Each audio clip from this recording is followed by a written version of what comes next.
ప్రతి ఒక్కరి జీవితంలో ఒక సూపర్ హీరో ఉంటారు. ఒక అమ్మాయికి పుట్టిన దగ్గర నుంచి తన ఫస్ట్ లవ్ ఎవరో తెలుసు.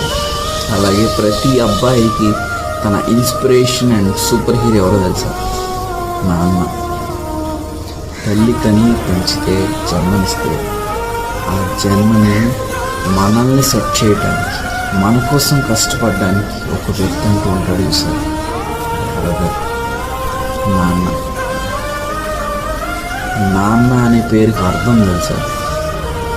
నిన్ను వెలకట్టకుండా ఈ భూమి మీదకి పంపించి దేవుడు నీకంటూ ఒక ఫ్యూచర్ ఏర్పాటు చేయడానికి ఒక పర్సన్ పెట్టాలి.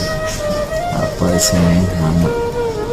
ఎంతో కష్టపడే వ్యక్తి కాబట్టి అలాంటి నాన్నలందరినీ గౌరవిద్దాం. Happy father's day to every father.